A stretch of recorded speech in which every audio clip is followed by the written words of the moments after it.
c'est quoi les bails?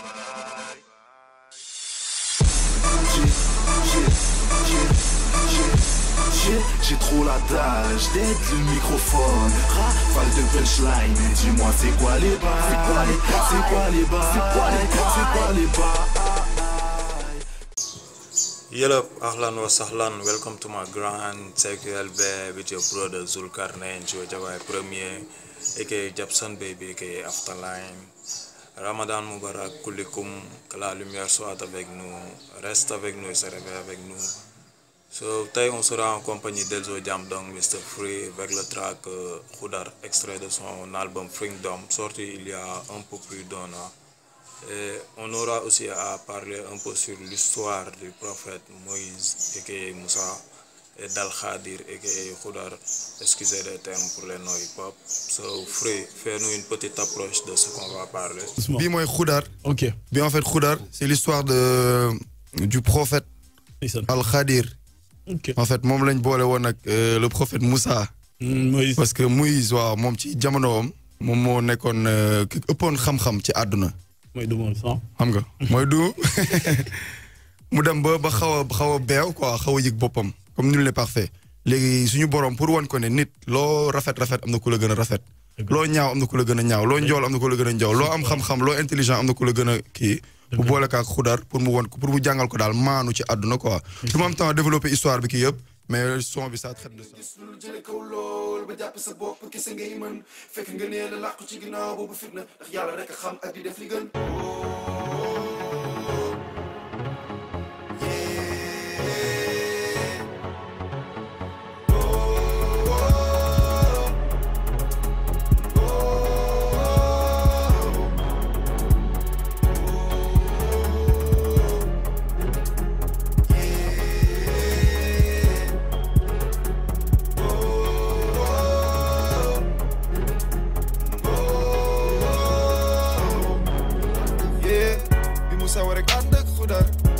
di nga jàng ak man defal ndànk ak man na nga ànd ak dal di nga gis lu la yéem waaye nag na nga jéem jox ma sa kàddu ne doo ànd ak xaal. yenn saay di nga gis lu la jëlee kaw lool ba jàpp sa bopp kese ngay mën fekk nga ne la làkku ci ginnaaw boobu fitna ndax yàlla rek a xam ak di def li gën. tënk la tijjee track bi maanaam il a introduit le track avec une conclusion yàlla rek a xam ak di def li gën tënk la déjà après mu ñëw bi Moussa waree ànd ak Khoudar def ko ne di nga jàng ak man defal ndànk ak man na nga ànd ak dal assonance a déjà di nga gis lu la yéem waaye nag na nga jéem jox ma sa kàddu ne doo ànd ak xaal. Ce qui a amené cette rencontre maanaam li waral yàlla boole la ñoom ñaar pour ñu ànd mooy que ne le prophète Moïse dafa tolloon ci dimension boo xam ne il pensait être le plus sage maanaam ki ëpp xam-xam ci àdduna tu vois parce que lorsqu'il a eu sa grande victoire en Égypte Dieu lui a ordonné de prêcher la bonne parole de rappeler les bienfaits d'Allah aux fils d'Israël. Alors on lui posa la question à savoir qui est celui qui détient le plus de science dans ce monde. Il a répondu moi, parce que déjà c'est un prophète, c'est un messager de Dieu. Alors il pensait que plus sage que lui n'existait pas. Alors Allah lui a reproché ça et lui a révélé qu'il existait quelqu'un de plus sage que lui en la personne d'Al-Khadir. Et c'est ainsi que Moïse ira trouver Khoudar pour bénéficier de sa science. Misali ak tetali yàlla woon Moussa à propos de cette rencontre. Tout est mentionné dans le Coran, à la sourate 18, la caverne, du verset 60 au 82. Et quand il est arrivé au confluent des deux mers, il a trouvé Khoudar et lui a demandé, je cite le Coran, sourate 18, verset 66, « Puis-je te suivre pour que tu m'enseignes un peu de la sagesse à laquelle tu as été initié ?» Khoudar tontu que tu n'aurais jamais assez de patience à ma compagnie. Car comment pourrais-tu assister sans manifester ta curiosité à des choses dont tu ne saisirais pas le sens. Versets 67 et 68. Après cette discussion, Moïse va lui donner sa parole comme quoi il sera patient, il ne sera pas cruel, etc. Khoudar nee na ko di nga gis lu la yéem waaye nag na nga jéem jox ma sa kàddu ne doo ànd ak xaal. Mais bien sûr, au cours de leur compagnonnage, Moïse ne va pas tenir parole. Bref, on continue le son. ku nekk li la yàlla may ñëpp mënuñ doon benn laajal fëra woon mi yàlla jey ba mu fuy ba dégg dëgg la doon beñ gis jong ma ju say tas wóoru la tax ngay xas xamuloo lu ci fasu bëgg sa góor bëgg xëy fas moytul ma jeeg ju romb rek jekk taaru nga ne dee du yomb bu la jigéen ju lamb beneen noo def ni ko lamb judge naan xel matul lu werante ci lu sa yoon nekkul jëw wala foog ni am na jàngoo tane yéen yi ku gëm di ko def jekkul ma ni judge naan xel matul lu werante ci lu sa yoon nekkul jëw wala foog ni am na jàngoo tane yéen yi ku gëm di ko def nekkul ku nekk ak li la yàlla may ñëpp mënuñu doon benn laajal ferewoon mi yàlla jey ba mu fuy ba dégg dëgg la doon bañ rime croisé déjà yàlla may doon bañ yàlla jey doon benn parfois nit yàlla dina la jey maanaam mu may la loo xam ne mayu ko ñeneen ñi ba nga fëgg sa dënn foog ne yow kese la fàtte ko sant delloo ko cër gi xam ne lépp moom la du yow. C'est à peu près ce qui est arrivé à Moïse après sa victoire en Égypte. Quand on lui a posé la question à savoir celui qui détenait le plus de science dans le monde, il a répondu moi. Il se l'est carrément ramené alors qu'il devait rapporter cette sagesse à son Seigneur, tu vois. Mais comme vous savez, personne n'est parfait, nit matul. Même pour lui qui est pourtant un messager de Dieu, tu vois. Gis jongoma bu sey tas warula tax ngay xas xamuloo li ci fasu ba gisagoo góor bëgg xëy fas. Allitération se nit dafa war a am retenue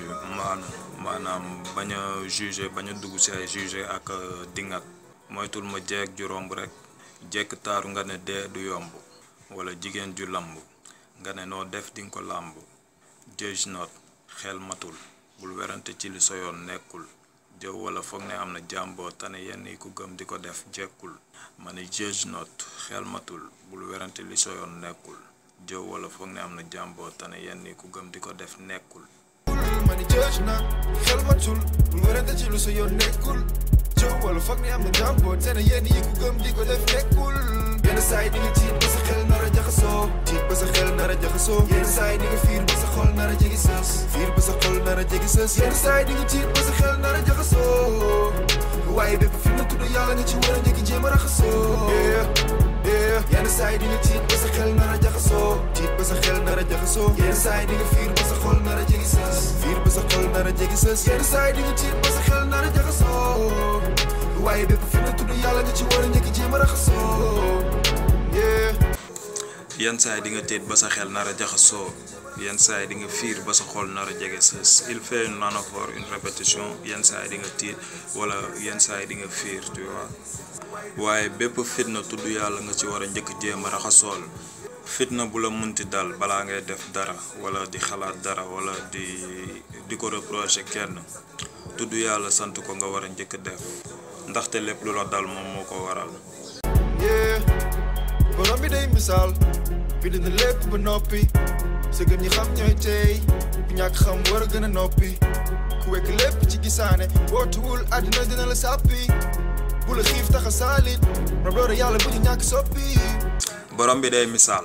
bind na lépp ba noppi sëgëm ñi xam ñooy tey ku ñàkk xam war a gën a noppi bu demee ba ñuy xam ñooy tey ñi am xam-xam ñi xam ni mu demee ñoom ñooy tey kon ku ñàkk xam war a mën a gën a noppi mais fii léegi ñi xamul sax ñoo ëpp bruit que ñi xam ñooy gën a wax comme on dit rek les tonneaux vides font plus de bruit tu vois. Bref ku wekk lépp ci gisaane boo moytuwul àdduna dina la sàppi bu la xiif tax a saalit arrêtez de vous plaindre de la faim surtout en ce mois béni de Ramadan au contraire da nga war a kontaan frère bul saalit parce que lépp ay ngëneel la xiif bi nii ay ngëneel kese la bonus la de waaw góore yàlla bu ñu ñàkk bañ a soppi rapproche-nous du droit chemin celui qui mène à Aljana Firdawsi. li xew ci mim réew tanewul bitim réew mystique ci biir géew waaye lu xuus di firim réew sa dëkkandoo bul xeeb njëriñam tagg sa kilifa dingat sëriñam tey sa kurus gàddu sa satt la dëgg ci jëw yàq der yëpp satt la jëj naan xel matul bu werante ci lu sa yoon nekkul jëw wala foog ni am na jàmboo tane yéen yi ku gëm di ko def jekkul li xew ci même réew tanewul bitim réew mystique ci biir géew suñu làmb ji celebration ceddo yi ñuy def chaque dimanche foog ne lu baax la day participer ci développement waaye luxus du firim réew sa dëkkandoo bul xeeb njëriñam nit nitay garabam tagg sa kilifa dingat sëriñam téye sa kurus gàddu sa satala dëkk ci jëw yàq der yëfu satala. Avec un next level ici il nous fait comprendre que l'habit ne fait pas l'imam maanaam xam nga bul gis waa ji gan di jàllaabe si kim bu gudd gan di kurus nga foog ne xam nga waa ji imam la wala mooy loolu. Judge not xel matul bul werante li si yoon nekkul jëw wala foog ne am na jaam boo tane yenn yi ku gëm di ko def jekkul. Judge not xel matul bul werante ci lu si yoon nekkul jëw wala foog ne am na jaam boo tane yenn yi ku gëm di ko def nekkul. yenn saa yi di nga tiit ba sa xel nar a jaxasoo tiit ba sa xel nar a jaxasoo yenn saa yi di nga fiir ba sa xol nar a jegi sës fiir ba sa xol nar a jegi sës yenn saa yi di nga tiit ba sa xel nar a jaxasoo waaye bépp fi na tudd yàlla nga ci war a njëkki jéem a raxasoo yenn saa yi di nga tiit ba sa xel nar a jaxasoo tiit ba sa xel nar a jaxasoo yenn saa yi di nga fiir ba sa xol nar a jegi sës fiir ba sa xol nar a jegi sës yenn saa yi di nga tiit ba sa xel nar a jaxasoo waaye bépp fi na tudd yàlla nga ci war a njëkki jéem a raxasoo yenn saa yi di nga gis ñu ne jëli kaw lool jàpp sa bopp gis ngay mën fekk nga ne la làqu ci ginnaaw boobu fitna ndax yàlla rek a xam ak di def li gën yenn saa def li gën loo fi def dinañ wax loo deful it dinañ wax yéeg ci baam boo mat baam kenn du tee dinañ wax loo fi def dinañ wax loo deful it dinañ wax yéeg ci baam boo mat baam kenn du tee dinañ wax. yenn saa yi di nga gis lu la jëlee kaw lool ba jàpp sa bopp kese ngay mën fekk nga ne la làkk ci ginnaaw boobu fitna ndax yàlla rek a xam ak di def li gën. La conclusion mais aussi l'introduction du son moom la ko tijjee moom la ko tëjee donc lépp lu la mënti dal li la war mooy nga sante ko borom bi xam ne lépp moom la quoi amaana loolu dal la noonu dalay éviter leneen lu pire kon yàlla rek a xam ak di def li gën. loo fi def dinañ wax loo defulit dinañ wax yéeg ci mbaam womat mbaam kenn du tee dinañ wax comme ni ko Youssou Ndour waxee rek ci mbombat boo yéegee ci mbaam bi dinañ wax boo wàccee ci mbaam bi dinañ wax boo sa doom bu yéegee dinañ wax yaag sa doom ngeen yéeg ñu wax yaag sa doom ngeen wàcc ñu wax loo mënti def daal dinañ wax donc defal rek def li ngay def et puis lu yàlla def baax na. ndax yàlla rek a xam ak di def li gën yàlla rek a xam ak di def li gën yàlla rek a xam ak di def li gën yàlla rek a xam ak di def li gën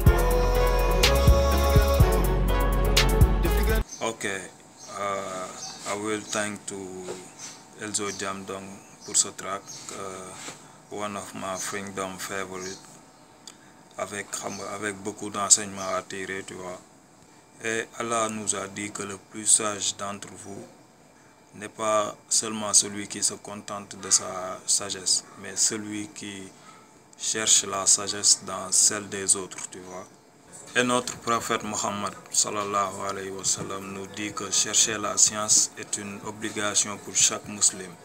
et que les anges étendent leur zèle à celui qui cherche la science par satisfaction de ce qu'il fait.